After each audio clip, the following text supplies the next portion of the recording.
you know, working over at the community garden so much this year, I got to a point where I pretty much had to neglect my garden as the heat builded. And so I just let everything overgrow, and I'm you know, kind of embarrassed because I don't usually let it get this bad.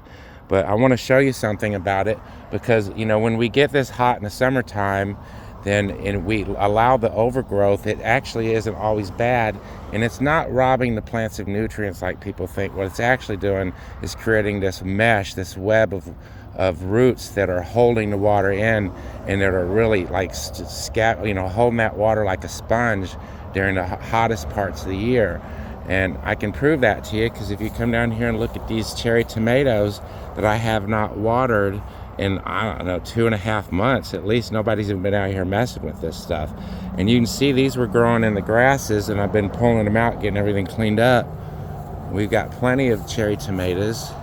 And now the weather's shifting, so we're going to have a bunch of growth. I'm going to hit them with some nitrogen, or with a little bit of nitrogen and some liquid bone meal to get some flowers going.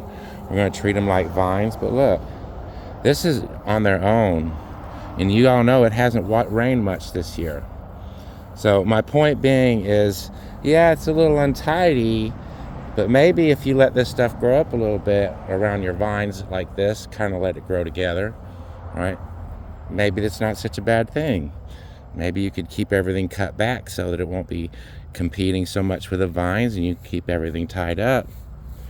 And when the water shortages hit, when the heat's real bad and the demand is high, you won't have to water near as much.